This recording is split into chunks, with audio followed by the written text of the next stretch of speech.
What's up, everybody? It's Mr. Second Passport. Today we're going to cover a situation that's going on right now as we speak with a few friends of mine.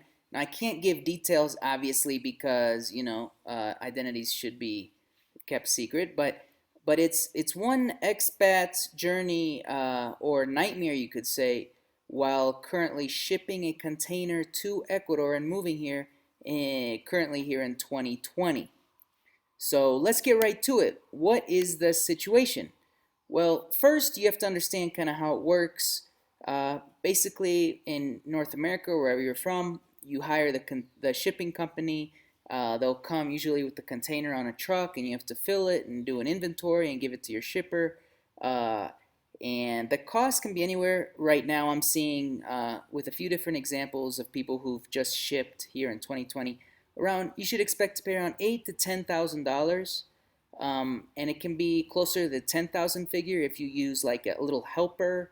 uh, I call them. They might say they're customs agents, but usually they're just like people who have a lot of experience shipping things for people who are moving to a place like Ecuador, and their main work is basically a translator and like a go-between for you and the customs, and of course you'll pay a little extra for that. So uh, if you kind of do it with just the shipping company and directly with the customs agents, you might be able to pay a little bit less, like maybe closer to that $8,000 figure for a full 40-foot container.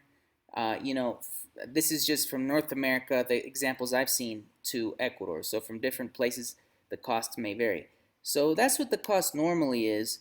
And how does it work? Basically, you can, when you get new residency and you move to Ecuador, there's this deal where you can ship one container within 6 months of getting your residency, right? And you have one shot at that. And if the time passes and you don't ship, then it's too late, and that's tax free. Now, before, maybe like 5, 10 years ago, you could bring a car, but now that option is only reserved for Ecuadorians who are moving back to Ecuador, not for foreigners who are moving to Ecuador for the first time. So yeah, not an option with that.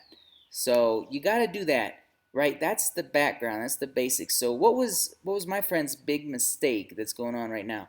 That's kind of complicated the situation. Well, they came to Ecuador like a lot of people do, planning to apply for residency here. They shipped the container on their way out of their country, and they arrived here. They haven't got their residency yet, and they had a hold up. They had a hold up getting their federal police check from their country, and it's taking more time than they thought they did. And actually, now they have to reapply for it, especially in COVID times. It's been delayed even more. So without getting residency, they're unable to easily withdraw their container from customs.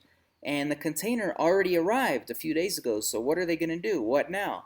Well, they have 2 weeks of free storage in the port, like is customary, and then the cost could be anywhere up to $150 a day. It kind of depends on a few different factors. So, what did they have to do? In this case, thankfully, they did hire a helper who's kind of helping them with the whole process, and they have to leave a guarantee in an Ecuador bank of the customs choosing for around $15,000, because that's kind of what the value of their container was valued at, according to customs. So, in order to get the container out, and they should be able to get it out within 2 or 3 weeks, now that they've left the guarantee in the bank. And they'll get that guarantee back plus interest in a year from now, because they had to leave it as a CD for a full year. They could maybe withdraw it sooner, but they'd pay penalties, right? So they have to leave it in for a full year, and that's if they get the residency visa. So what should they have done differently, and how could you prevent a similar situation? Pretty simply, make sure you get the residency visas before you come to Ecuador, and before you ship in an Ecuador consulate or embassy in your home country, right? It's totally doable. Make sure you get that residency visa, bam, stamped in there before you come, and then you won't have to leave any CDs in banks. You'll be able to, the process of withdrawing your container should go nice and smoothly.